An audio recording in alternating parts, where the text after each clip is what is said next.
김수영을 대상으로 한 두 번째 발표입니다. 고려대 김종훈 선생님께서 생활의 분산과 난해성의 기원이라는 제목으로 발표를 해주시겠습니다. 저는 오늘 시간 관리가 가장 중요한 미션이어서요. 발제 시간 20분, 토론 시간 20분 다시 한번 강조드립니다. 잘 지켜주시면 감사하겠습니다. 예, 그 청중에서 사회자 선생님 표정을 보니까 시간 관리에 굉장히 민감하시고 그런 모습을 보았습니다. 그러면서 한편으로는 제가 다 줄여드릴 텐데 뭐 이렇게 걱정을 하실까라는 생각이 들었습니다. 그래서 한번 플로어에 앉아 있었을 때 그 목표를 이루려고 한번 노력을 해보겠습니다. 2001년도가 저 개인적인 소회부터 좀 말씀드리겠습니다. 2001년도가 아마 대산문화재단에서 주관하고 있는 그 행사 세계문학 포럼, 정확한 명칭은 잘 모르겠습니다. 그때 제가 대학원 석사로 청중으로 앉아 있었습니다. 그 발표를 했던 분은 지금 이제 작고하신 김종길 선생님이었고요. 그리고 주제는 산유화라는 김소월의 산유화라는 그 저만치 한 구절을 가지고 서양의 시들 그리고 동양의 한시 같은 것들을 쭉 비교하면서 이것이 왜 근대성을 가지고 있는지에 대한 발표였습니다. 그게 이제 막 연구자의 길을 들어선 저에게는 굉장히 깊은 인상이었고요. 그래서 나중에 그 글을 테마로 김종길의 산유화론가 뭐 어쩌고 저쩌고 하는 그런 논문도 썼던 기억이 있습니다. 이 말씀을 맨 처음에 드리는 까닭은 첫 번째로 그로부터 한 20년 정도가 딱 20년이 지났네요. 20년 동안 저 개인적으로는 잘 버텼다라는 생각이 좀 들었고요. 그리고 두 번째는 아마 오늘 이 지금 탄생 100주년 그 기념 문인들 심포지엄에 대해서 어떤 이제 막 연구를 시작하거나 아니면은 뭐 비평을 시작하거나 아니면은 젊은 독자들에게 어떤 영감을 줄 수 있는 그런 자리가 저 말고 다른 분들에게서 있지 않을까라는 그런 생각이 들었고 제 발표도 거기에 조금 보탬이 되었으면 좋겠다라는 생각이 들었습니다. 그리고 이제 20년 동안 반복이 되다 보면은 대산문화재단 이제 그 주최 측에서도 어떻게 보면은 보람을 느끼지만 어떻게 보면 이제 관성처럼 여겨질 수도 있을 것 같고 또 저처럼 막 늦게 원고 드리고 그러면서 애타게 하는 그런 골칫거리들도 있을 것 같은데요. 이렇게 아주 긴 시간 동안 대산 그 문화재단에게 고마움을 느끼고 있는 그런 독자들도 있다라고 생각을 해주시고 좀 보람으로 여겨주셨으면 감사하겠습니다. 사죄의 말씀이었습니다. 예. 예, 그리고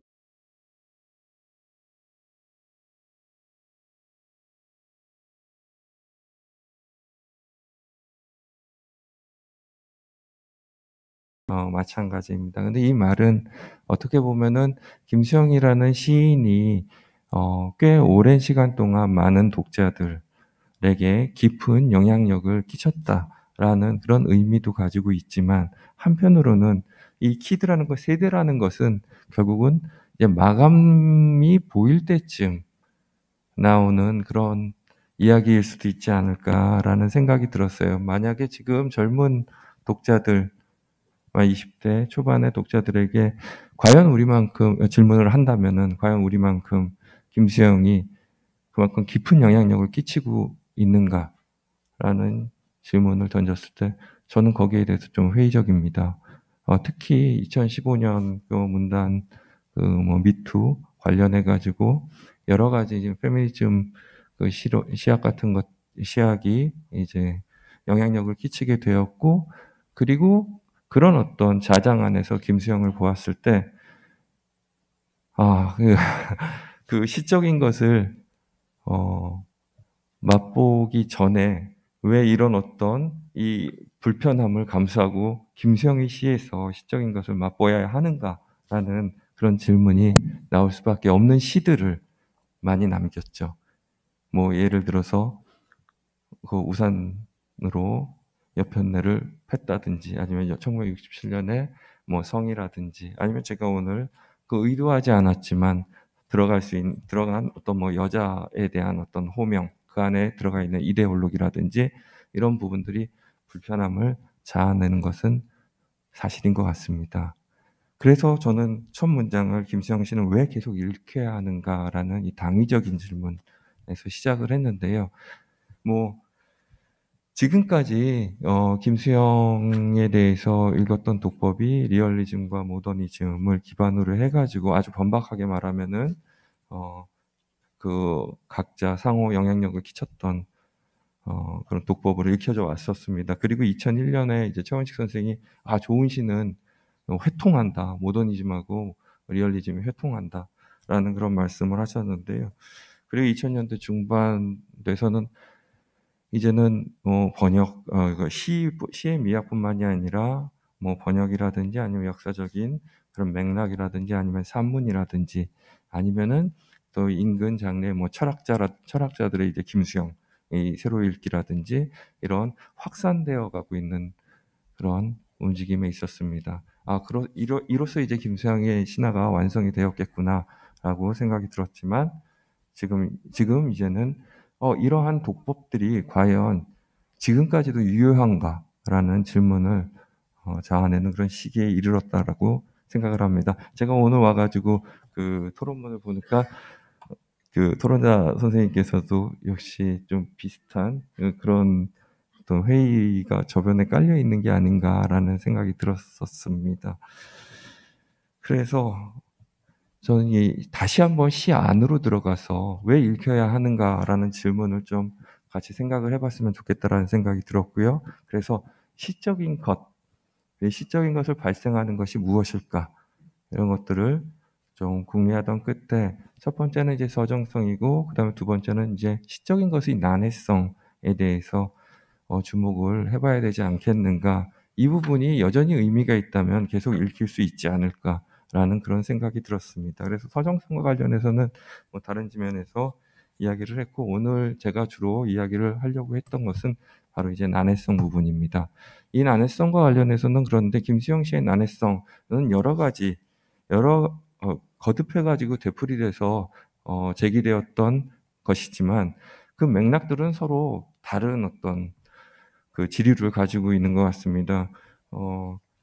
예를 들어서 그러니까 서툴러 가지고 어렵다라는 이야기도 있었고요. 그러니까 모두의 총론에서도 말씀하셨지만 일본어로 사고하고 있고 그래 한국어를 이제 한글을 학습을 통해 가지고 배운 이 세대에게 그 서툼은 어쩌면 이제 극복해야 할 운명처럼 다가섰을 텐데요. 그 서툴기 때문에 어렵다. 또 내지는 관념적이기 때문에 좀 어렵다. 뭐 이런 말들이 있는데 이런 것들은 아마 이제 주로 1940년대 그리고 50년대에 해당하는 그런 지적들이고 제가 주목하고 있는 그 시적인 것의 난해성은 그 이후의 것들입니다.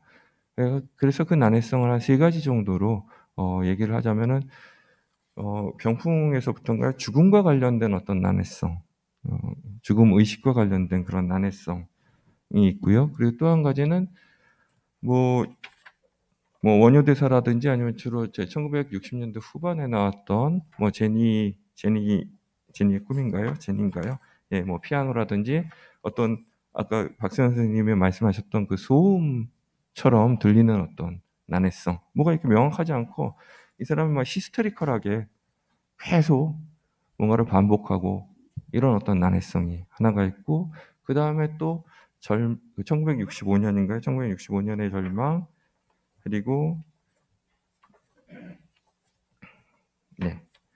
1966년의 눈, 1967년의 꽃잎 2, 그리고 그 맥락에서 읽을 수 있으면 1968년의 눈으로 이어지는 그 순수시, 관념과 설화를 배제한 어떤 순수시로서의 그 난해성을 읽을 수가 있는데 이것들이 다 지금 이 어떤 난해성의 세 가지 그 흐름이 다 각자 다르게 다르게 위치해 있는 것 같은데 제가 볼 때는 그것이 1950년대 후반에 어떤 생활을 도입하면서 이 난해성이 시작이 된 것은 아닐까, 그러니까 시적인 것의 난해성이 시작이 된 것은 아닐까, 이런 생각으로 이 글을 집필을 했습니다. 물론 그때 그 생활이라는 것은 이제 여러 가지 의미를 조금 더 정교하게 가다듬어야 될 것 같은데요. 예를 들어서 뭐 추상적 관념과 대비돼 가지고 구체적인 삶의 모습도 이제 생활이라고 할 수가 있을 것 같고요. 그리고 고립된 개인과 대비되어 가지고 둘레 세계를, 생활 반경을 이야기하는 것도 이제 생활이라고 할 수가 있겠고요. 그리고 고매한 신념과 대비해서 어떤 그 세속성과 속물성을 드러내는 것도 생활이라고 할 수가 있을 것 같습니다. 요런 지금은 좀 그런 부분들을 얼버무린 것 같은데, 한마디로 얘기하자면 뭐 리얼리즘이라기보다는 리얼리티 정도로 생각을 할 수 있지 않을까라는 생각이 들었습니다. 네, 요 정도로 해가지고 제가 서론 말씀을 드렸고요. 제가 지금 그 시간 배분한 대로 잘 가고 있습니다. 걱정하지 않으셔도 됩니다. 예. 실은 12시까지입니다, 선생님. 네. 네. 아, 그렇습니까? 아, 예, 알겠습니다.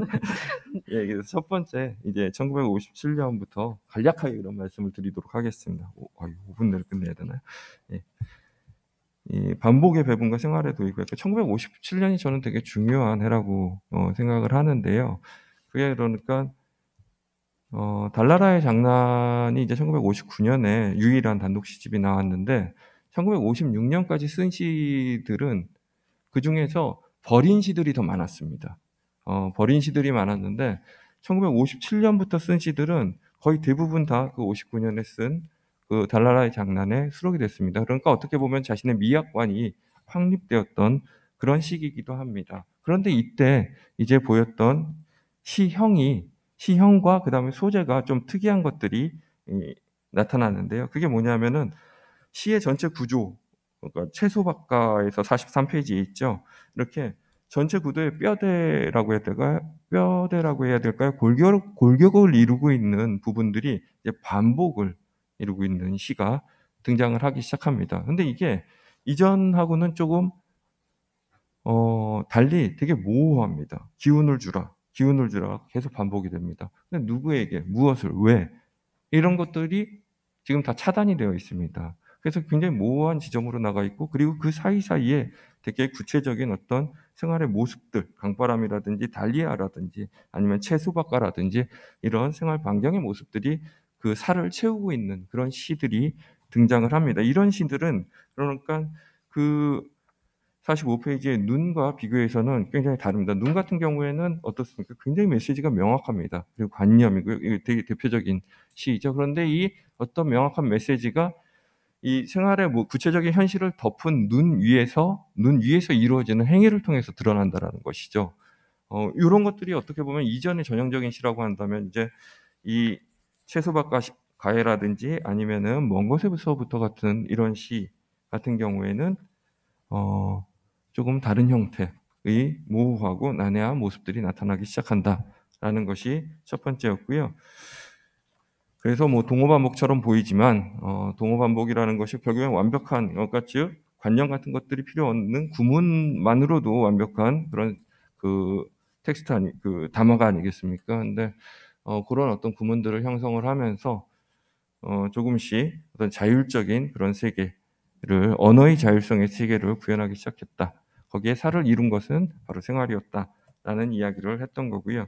그리고 이제 46페이지에 세속성의 전면화와 소음의 발생 부분인데, 그러니까 이 부분이 이제 박수현 선생님하고 조금 겹치는 부분인데, 박수현 선생님은 63년이라고 딱 명확하게 명시를 했는데 저는 한 60년대 이후부터 약간 좀 두루뭉실하게 얘기를 한 것 같습니다.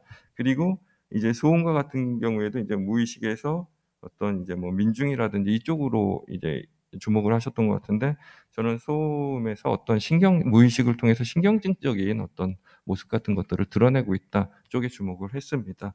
이때 그러니까 생활이라는 걸 도입을 했는데 이 생활 자체가 내가 가지고 있는 의식 같은 것들을 막 그 신경을 막 건드리는 어떤 모습을 그대로 연출하고 있다라는 그런 맥락에서 말씀을 드렸던 거고요.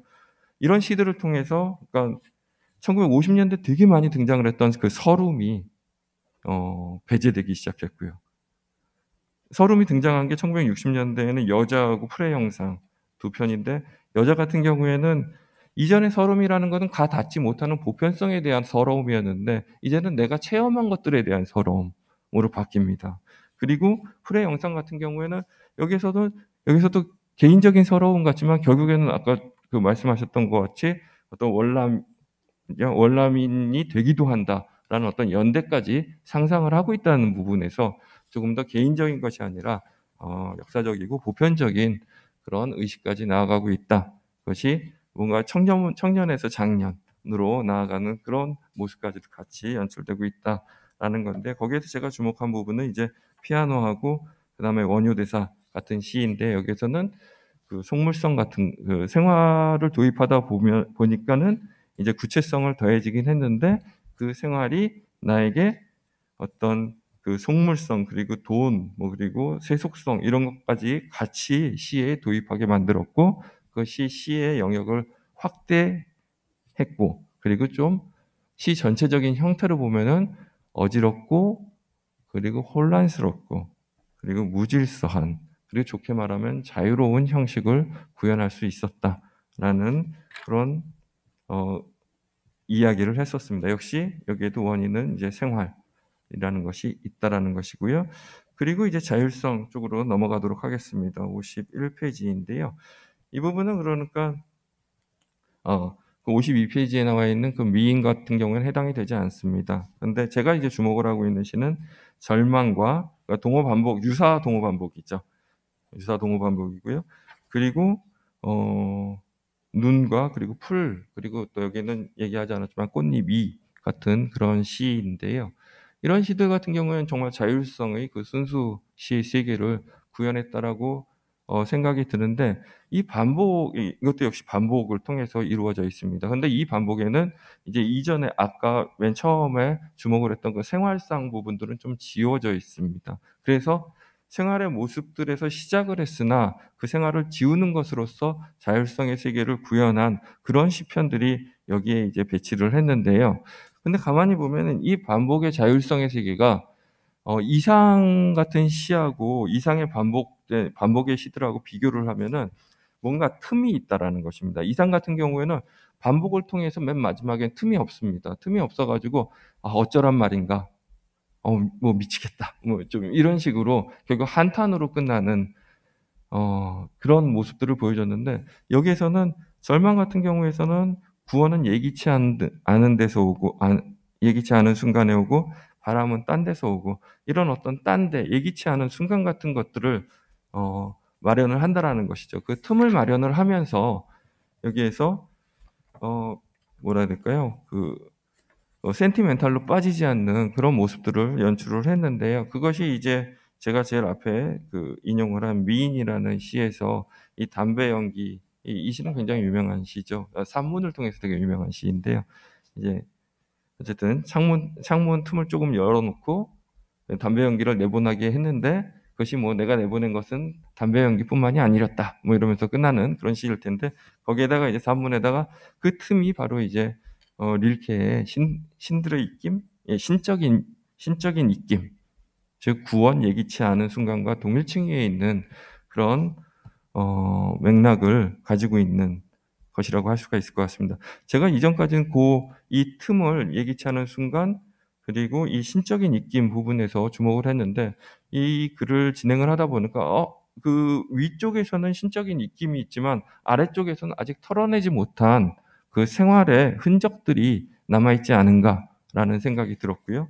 그래서 이 눈 같은 시에서의 맨 마지막에 폐허에 눈이 내릴까의 이 폐허라든지, 아니면 풀에서, 이건 이제 순수시의 입장에서 본 것입니다. 이 풀에서 다른 것들은 다 순수시로 그러니까 즉 풀과 바람과, 그리고 웃음과, 웃다와 울다와 일어나다와, 그리고 눕다, 이런 것들이 반복되면서 어떤 자율성의 그 세계를 이루었고, 그 안에서 어느 정도 이해를 할 수 있는데, 이상하게 저에게는 이 풀뿌리가 안 읽히는 겁니다. 이 풀뿌리가 그 맥락에서 안 읽히는데, 이것이 왜 안 읽힐까?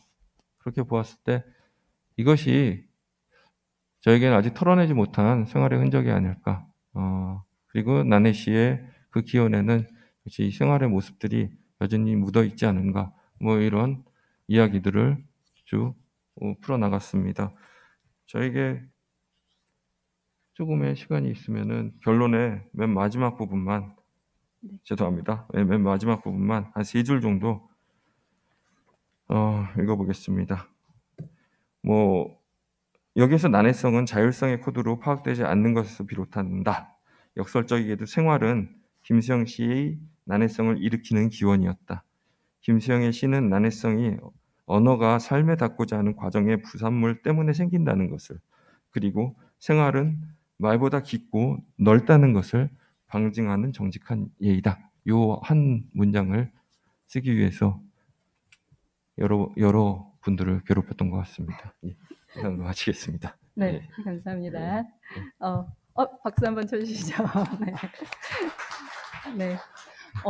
저한테 시간 약속을 지키겠다고 약정을 하면서 앉으셨는데 이 자리에 앉아서 김수영을 얘기하다 보면 표준 시간 말고 김수영식의 자유로운 시간이 흐르는 것 같습니다. 김수영 씨의 난해성이라는 기원을 아주 다양한 층위를 통해서 말씀을 해주셨는데요. 말보다 더 깊고 넓은 생활의 심층에서 그 난해성을 채굴해 보려는 흥미로운 발제였습니다. 네, 이제 경희대 김효은 선생님께서 이 글을 토론해 주시겠습니다. 난해성과 혼란을 최소화하기 위해서 도표까지 그려주셨습니다. 네, 토론 부탁드립니다. 네, 안녕하세요. 토론을 맡은 김효은입니다. 김종훈 선생님의 논문 잘 읽었고요. 저에게도 많은 공부가 되는 유의미한 시간이었습니다. 김수영 씨가 지닌 난해성, 모호성, 다의미성의 문제는 김수영 연구자들뿐만 아니라 국문학 연구자들이라면 누구나 한 번쯤은 또 고민해 볼 만한 그런 공통적인 주제와 숙제가 아닌가라는 생각을 해보았습니다. 고 황현사 선생님께서는 이 난해성, 김수영 씨에게 나타나는 난해성이야말로 김수영 씨의 방법이자 내용이었으며 그 사상이자 비범한 활력이자 그의 시의 핵심이고 정신 언어개혁의 본질이라고 하셨는데요. 거기에 저는 굉장히 공감하고 있고요. 이 김수영 씨가 가지고 있는 난해성이야말로 그의 시가 가지고 있는 가장 큰 특징이자 장점이라고 생각을 하고요. 그래서 매력이 있기 때문에 이 김수영이 우리 문학사에서 어떻게 보면 또 신화적인 위치, 독보적인 위치에 있지 않나. 그러니까 기존 논의만 살펴보더라도 석사, 박사 논문과 그 기타 학술 연구들 그리고 비평적인 담론들이 압도적으로 많이 차지하고 있더라고요. 지금 오늘만 해도 오전 시간이 다 김수영에게 할애가 되어 있는 것만 봐도 김수영의 그 위상을 알 수 있는데요. 거기에 이 난해성이 많은 정말 큰 매력으로 자리하고 있다고 저는 생각을 하고 있습니다. 그래서 제가 이제 김수영의 그 방대한 기존 논의를 정리하는 것이 너무 귀찮아서 제가 이제 김수영에 대해서는 연구를 아직 천착하지 못했는데요. 그래도 한 번쯤은 저도 김수영에 좀 도전해보고 싶다는 그런 이제 생각도 들더라고요.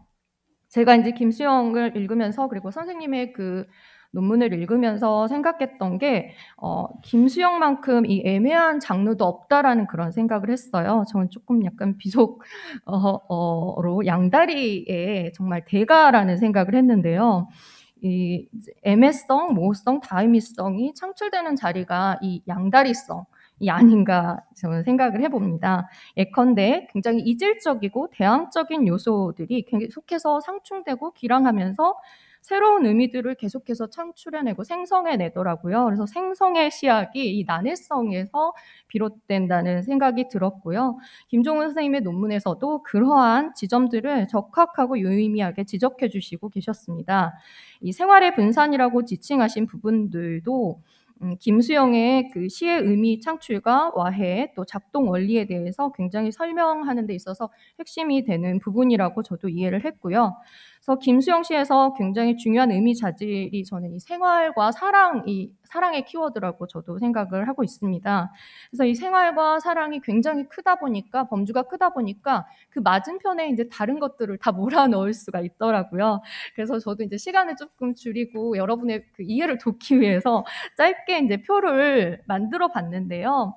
뭐 이제 생활과 사랑을 왼쪽에 두고 큰 항목으로 두고, 이제 오른쪽에 죽음과 삶, 개인과 사회, 관념과 구체, 세속성과 예술성, 생활과 비생활, 성과 속, 침묵과 소음, 참여와 순수, 현실과 이상, 의미와 무의미, 내용 형식, 이런 것들을, 전반적인 것들을 다 아우를 수 있는 게 또 생활과 사랑이면서, 또 그것들과 또 대응되는 개념으로 또 생활과 사랑이 또 의미가 굉장히 외연이 넓더라고요.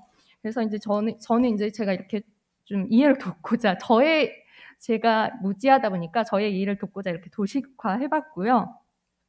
이제 김종훈 선생님께 제가 질문 드리고 싶은 부분은 사실 한 페이지 정도를 조금 더 썼는데 여기 잘렸더라고요. 한 페이지가 누락이 됐더라고요. 그래서 시간 관계상 잘된 누락이 아닌가 이런 생각을 해보고요. 제가 질문 드리고 싶은 부분은 이 생활의 도입이 김수영 씨의 난해성의 기원이자 키워드라고 보셨는데, 이 생활이라는 이 키워드의 그 워딩 자체가 너무 크잖아요. 생활이라고 했을 때 사실 삶도 들어가고, 또 어떤 세속성도 들어가고, 일상도 들어가고, 현실도 들어가고, 우리가 속해 있는 그냥 모든 것들이 다 생활 안에 포함될 수 있는 거잖아요. 그렇죠? 그래서 이 김수영의 생활에 대해서 선생님께서 조금 더 좀 보충해 주셨으면 좋겠고, 의미를 조금 판정 지어 주셨으면 좋겠고, 그럼 생활과 비생활과 생활의 흔적과 생활의 파편은 과연 그럼 다른 것인가? 사실 김수영은 아까 양다리성 얘기했는데 이게 교란의 시작이잖아요.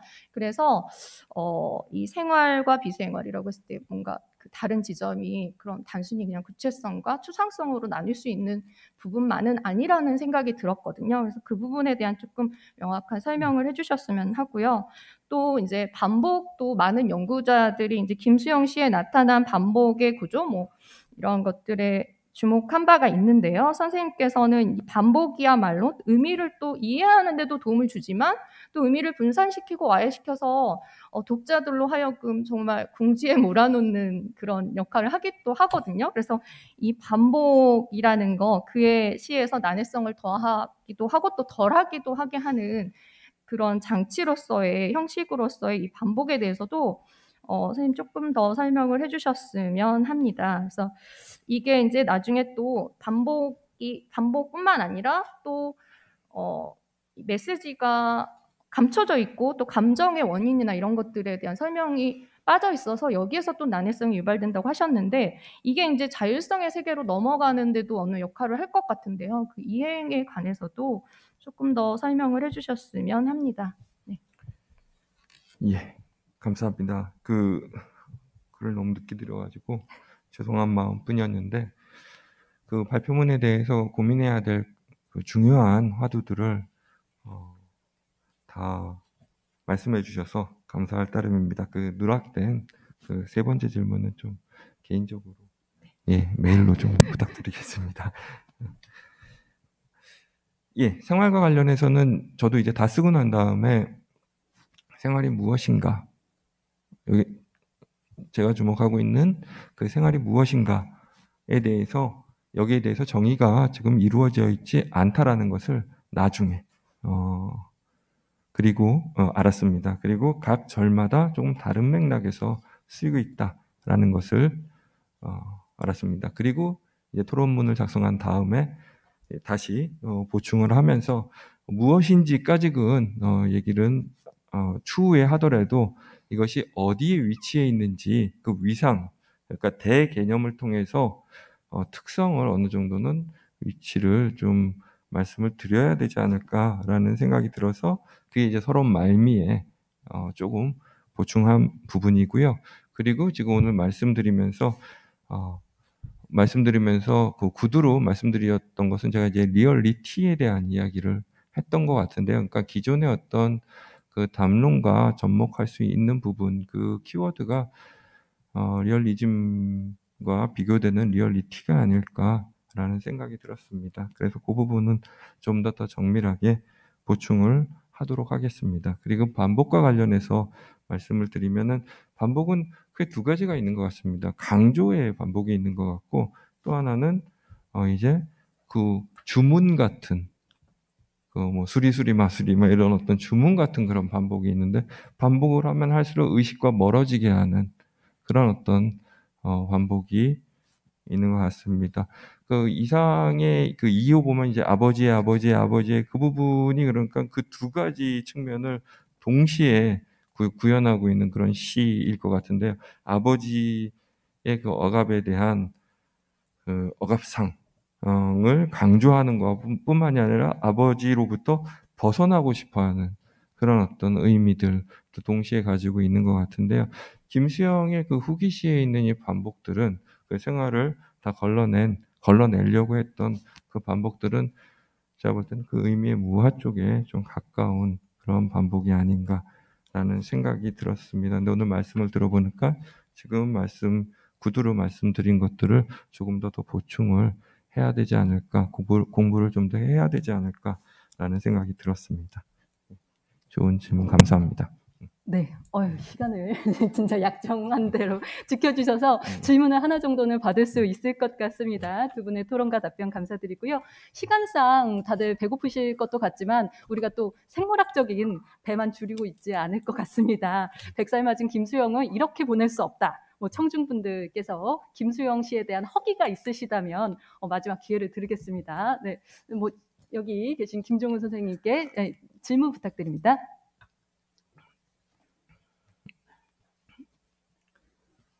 네, 아까 처음에 발표를 시작하실 때 난해성에 대해서 기원을 말씀하시면서 김수영의 시라는 것이 오늘날 젊은 세대들에게 과연 유효한가 이런 질문으로 시작을 해주셨는데요. 그 이전에 해주셨던 이제 박수현 선생님의 발제를 들어보면 난해성뿐만 아니라 김수영 시라는 것은 다양한 층위들을 통해서 젊은 시인들의 하극상을 가능하게 하는 텍스트다.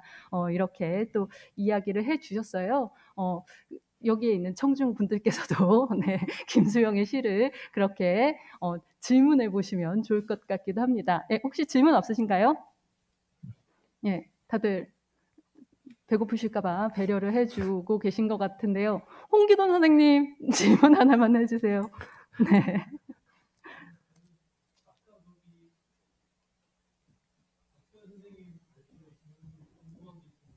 네. 네. 예. 가능하시죠? 예, 그 자리에서. 예. 아주 역동적인 질의응답이 될 수 있을 것 같습니다. 네. 예, 가톨릭대학교 홍기돈입니다. 제가 박수현 선생님 발표를 들을 때, 문단 이제 뒷이야기 같은 것일 수도 있는데, 아까 선생님께서 얼핏 말씀하셨는데,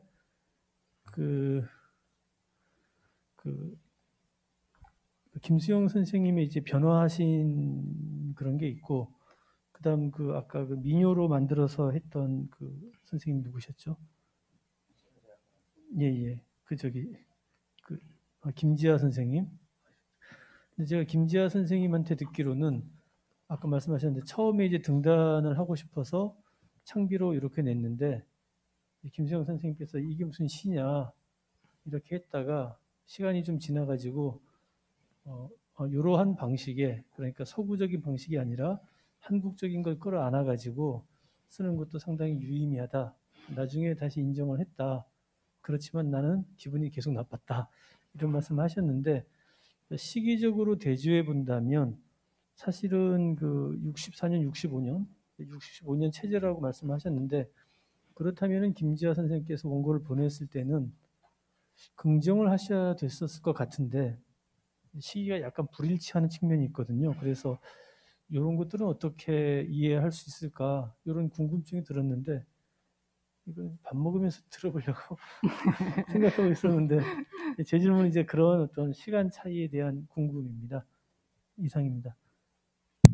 네. 그 자리에서 네. 답변해 주셔도 좋을 것 같습니다. 그 시간 차이를 제가 메꿔드릴 수는 없을 것 같고요. 죄송합니다. 제가 듣기로는 이게 연문 선생님을 통해서 들었던 것 같은데 김수영 시인이 김지아 씨를 거절했던 이유가 이렇게 피냄새 나는 시는 해방 공간에 많이 있었지, 뭐 이용학 씨라든지 뭐 하는 그런 의견으로 거절했다라는 이야기를 들었던 것 같아요. 글쎄, 김수영 시인이 그 대중고요와 국민의 시라는 그래서 민요를 인정했음에도 불구하고 그 김지아의 시인의 시를 그 이후에 왜 거절했을까? 그건 아마도 그 김지아 시인이 가지고 있는 현실에 대한 직접적인 어떤 목소리, 그것을 거부한 거지. 그 김수영 시인이 가지고 있었던 민족에 대한 제인식 그거 자체를 통째로 버린 건 아니지 않을까라는 그런 생각이 좀 되네요. 그러니까 시 언어가 가지고 있는 직접성에 대해서 김수영 시인이 받아들이기 어려운 부분이 있지 않았을까, 뭐 그런 생각이 좀 듭니다. 저도 그냥 아이디어 하나만 좀 말씀드리자면은, 만약에 그 김수영 시인이 아니라 신동엽 시인이었으면은 선자가 그러면은 그렇겠죠. 채택하지 않았을까라는 생각도 드네요. 네, 네, 두 분께서 양쪽에서 공명을 하면서 답변을 주셨고요. 예, 시간 관계상 이쯤에서 오늘 심포지엄의 오전 세션을 마무리해야 할 것 같습니다. 긴 시간 동안 귀한 논의를 함께 나눠주신 발제자, 토론자, 선생님들과 청중 여러분께 다시 한번 감사드립니다.